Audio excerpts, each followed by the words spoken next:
Okay, so welcome back to this another video of government schemes and reports. And in this video, what we are going to do is we are going to cover the Ministry of Jal Shakti and see some of its important schemes for our examination. Let us see which schemes we have to cover. We have Swachh Bharat Mission, Gramin Phase 2, Namami Gange, Atal Bhujal Yojana, and Jal Jeevan Mission and Govardhan Yojana. Actually, there was a question in 2025 NABARD Grade A examination, and they had asked us specifically in Govardhan Yojana, what does this R stands for? And so yeah, let us see.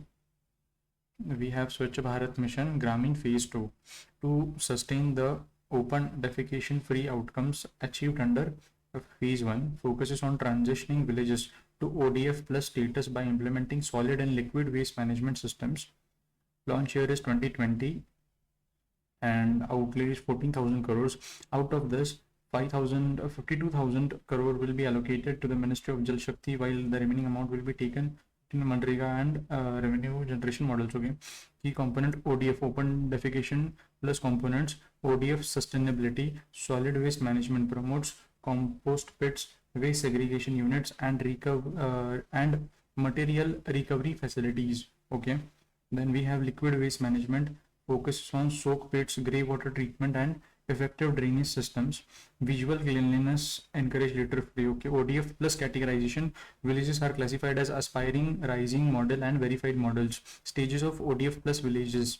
ODF plus aspiring, a village which is sustaining its ODF status and has arrangements for solid waste management or liquid waste management. Okay, ODF plus rising, a village which is sustaining its ODF status and has arrangements for both solid waste management and liquid waste management. ODF plus model, ODF status has an arrangement of both solid waste plus liquid waste, observes visual cleanliness also, minimal litter, etc. No plastic waste dump in public places. Okay, funding pattern is 60-40. Then incentive norms, 12,000 per individual household latrine for eligible households, and 3 lakh for community sanitary complex for village level sanitation. I have highlighted this so that in the next phase of revision we can come back to it now. Then financial support, composts, pits, and grey water management. For community compost pits, for biodegradable waste, segregation sheds, and waste collection vehicles, up to 60 rupees per capita for villages with a population of 5,000 and 45 rupees per capita for those population above 5,000. Okay, for grey water management assets, we have rupees 280 per capita per village and rupees 660. Here we have 60, here we have 45. Okay, for construction of essential solid and liquid waste management assets, 1 lakh rupees per village. Technology integration, SBM dashboards, real-time dynamic dashboard developed with NIC for evidence-based planning and implementation and monitoring. Lighthouse initiative launched with FICCI and India Sanitation Coalition in June 2022, and 209 model villages have been developed with 54 districts. LHI Phase 2 expansion 443 box. Swachhta Green Leaf Rating, a sanitation rating tool for hospitality facilities, partnership with Ministry of Tourism. Okay, fine. So these are the data that we need to remember that I have highlighted in this PDF. And while revisiting this PDF, while revising, I think just learning these facts and keeping the figures in mind will enable us to properly revise stuff. Then we have Namami Ganga, effective abatement of pollution, ensuring Nirmal Dhara and Aviral Dhara continuous flow. Launch year is 2014. Outlay is 20,000 crores initially. Let me just highlight it properly. Launch year is 2014. 20,000 crore initially, extended to taking outlay to 42,500 now. Implementing agency is National Mission for Clean Ganga. Main pillars of implementation: sewage water infrastructure, river surface cleaning, afforestation, industrial effluent monitoring, riverfront development, biodiversity conservation. Then we have public awareness campaigns, engaging initiatives like Ganga Praharis, Ganga Doots, and mass drives such as Swachhata Hi Seva, Hamara Sauchalay, Hamara Samman. Ganga Gram initiative transformed these many gram panchayats into open defecation free villages. Okay. Earth Ganga concept promotes organic, okay, promotes organic natural farming, ecotourism and livelihood. Okay. Technology integration utilizes GIS mapping, real-time water quality sensors and IoT enabled STP management systems. Then we have hybrid annuity model, HAM, facilitates 40% upfront capital for STP projects with 60% linked to operational milestones. Digital governance tools, platforms like Citizen Corner, Water Quality Index, and Nal Jal Seva portal introduced for real-time service monitoring and community engagement. Brand ambassador is Chaha Chaudhary. Okay. So we have Namami Gange project. 2014 is the year, and the outlay is around 42,500. And okay, under hybrid annuity model, they are facilitating 40% upfront capital. Okay, then we move on to the next, that is Atal Bhujal Yojana to revive surface water bodies and recharge groundwater sources across communities. Launch year is 2019. Outlay is 6,000 crore. It is a World Bank sponsor scheme, and World Bank is giving you a loan of 3,000 crores. 3,000 crores Government of India grant. Okay, so a total of a 50-50 split, I guess. Okay, then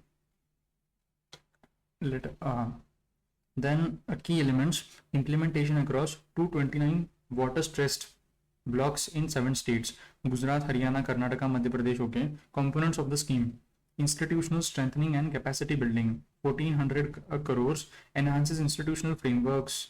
Incentive based funding rewards states for measurable performance. Implementation of water security plans, funding split 3,000 World Bank and 1,600. Okay. Core activities under the scheme: formation and strengthening of water use associations, groundwater data monitoring, water budgeting at the gram panchayat level, development and execution of water security plans, promotion of micro irrigation, crop diversification and water efficient technologies, alignment with ongoing central and state government schemes, installation of water monitoring tools, DWLRs, flow meters, rain gauges, deployment of real-time data acquisition systems, launch of Atal Jal app for community level access to groundwater data.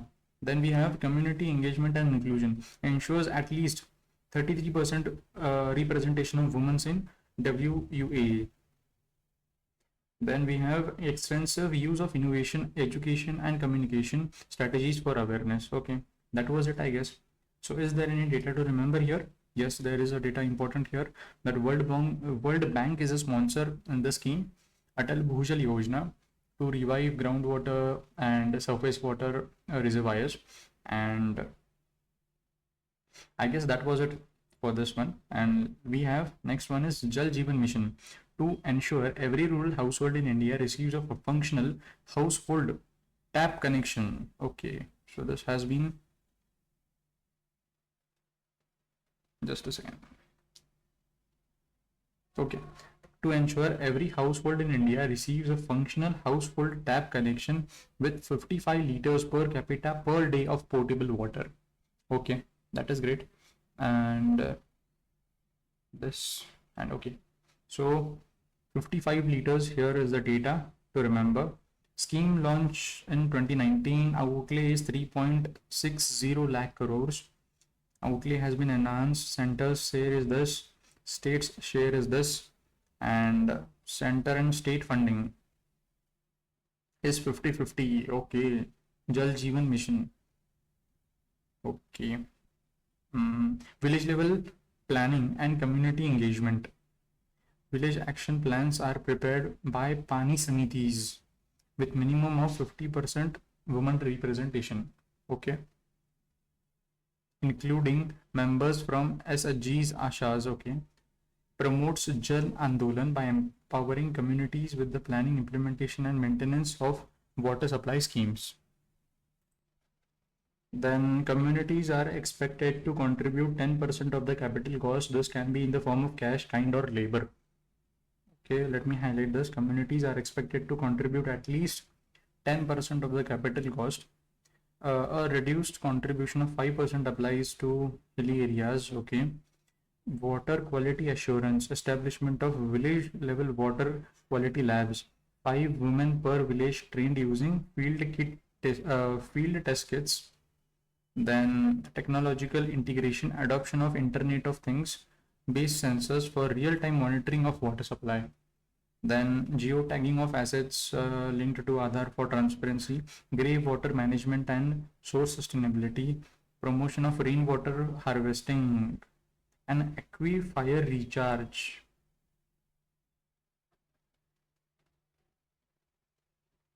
Financial flexibility, flexi funds permitted to mitigate disruptions from natural disasters and maintain continuity.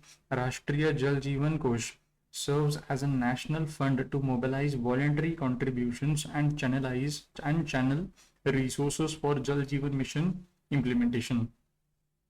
Okay, so one thing that I understood in this is that the important highlight of this is the central and state funding is split into 50-50. Let us compare with the previous one. Here it was not about state. The Bhujal Yojana is completely different. Namami Gange is also heavily central scheme. Let me see if Swachh Bharat Yojana. So in this also there is a 60-40 ratio and not 50-50.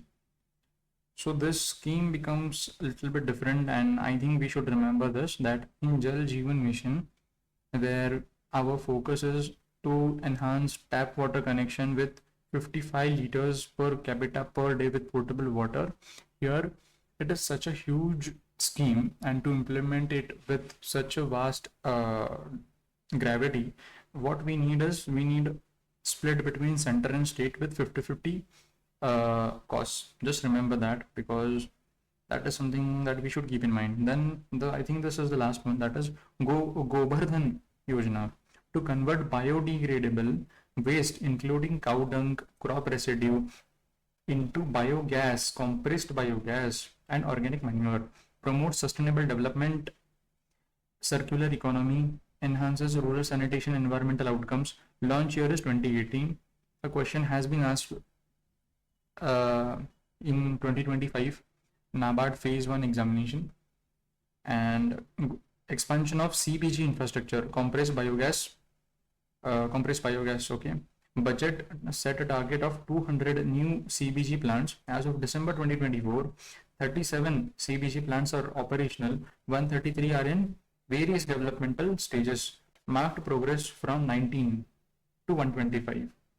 Multi-ministry coordination. Govardhan leverages convergence among ministries of Jal Shakti, petroleum, natural gas, new and renewable energy, housing, urban affairs and agriculture. So it is a ministerial scheme. Financial support and market development. The Market Development Assistance MDA scheme of the Department of Fertilizers offers financial supports up to 1,500 per metric ton for the sale of fermented organic manure and liquid fermented organic manure produced from Govardhan plants. Okay.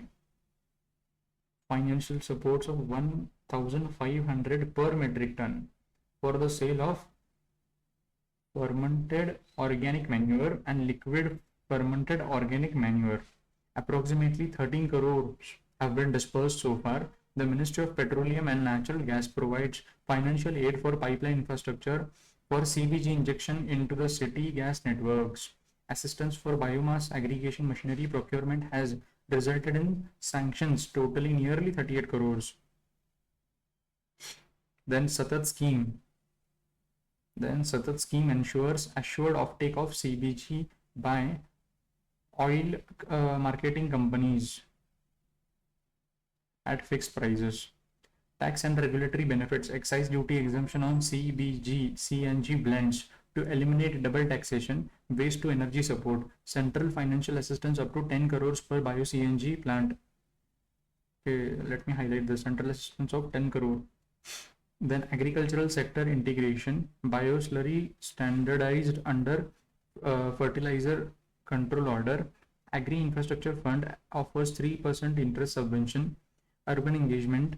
provides 25 to 50% support for urban biomethanation plants, carbon credit potential, recommendations underway for structured carbon credit mechanism to boost revenue and support India's net zero targets.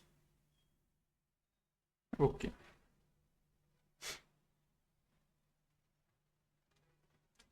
But they have not, let me just search it on ChatGPT.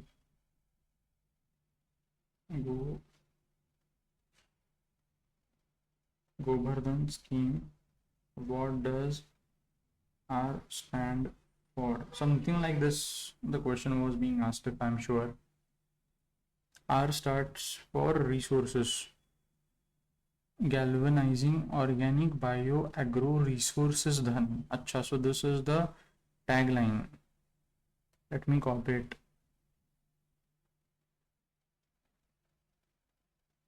And paste it here.